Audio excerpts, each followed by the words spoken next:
why you're in a guardianship. No, not exactly. But you know what? There are some things that I do know for myself. You know what I'm saying?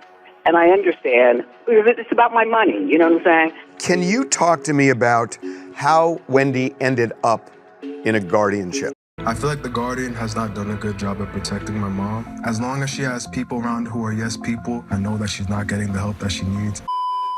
Hi guys, welcome back to my channel, Tough Topic. And I want to talk about what's happening with Wendy Williams, from her health and her current plea to unlock those chains that's keeping her from living a normal life. Last, when we discussed Wendy on my channel, I talked about her dementia diagnosis and her legal woes such as guardianship. Wendy a few months ago was deemed incapacitated permanently and unable to make decisions on her own due to the dementia diagnosis. Her court-appointed guardian made claims that her dementia has advanced, but that's been very difficult for people to believe, considering how aware of present day she's been.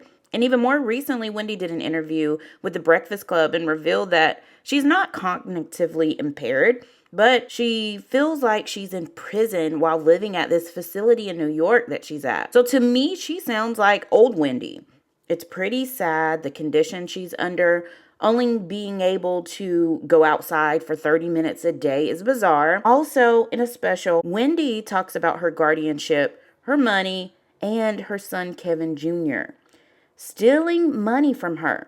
In this special that airs on Tubi, Wendy is on the phone talking to Harvey. However, we actually see Wendy having this conversation through the window, her on the phone with him.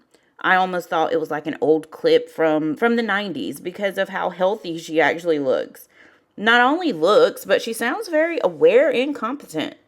Wendy talks to Harvey about a misdiagnosis as well. Wendy's dementia was alcohol-induced, and it was suggested that Wendy needs to be reevaluated. Her guardian, Sabrina Morrissey, has told the court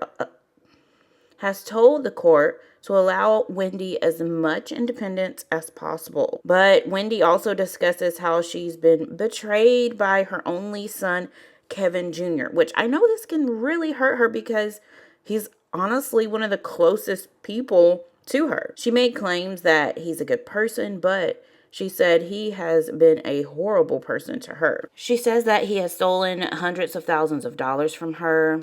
Large withdrawals from her bank account came from him. That's why her funds were frozen at Wells Fargo.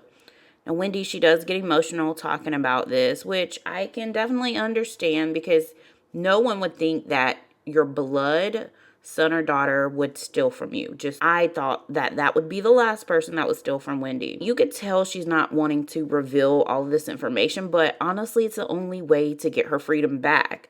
Because just hours after TMZ dropped the preview of her documentary, it's now in motion for her guardianship to be ended. Wendy has just signed a legal document affidavit asking the judge to terminate the guardianship because she has regained her functionality. And on Tuesday, she will be reevaluated for frontotemporal dementia. Wendy is fighting for her freedom back, and a week from today, the judge will decide. I really wish the best for Wendy, and I hope soon we will actually get to see her back in the studio in her chair with an audience doing what she loves. Have you all watched the documentary? And if so, I want to know your thoughts in the comments below.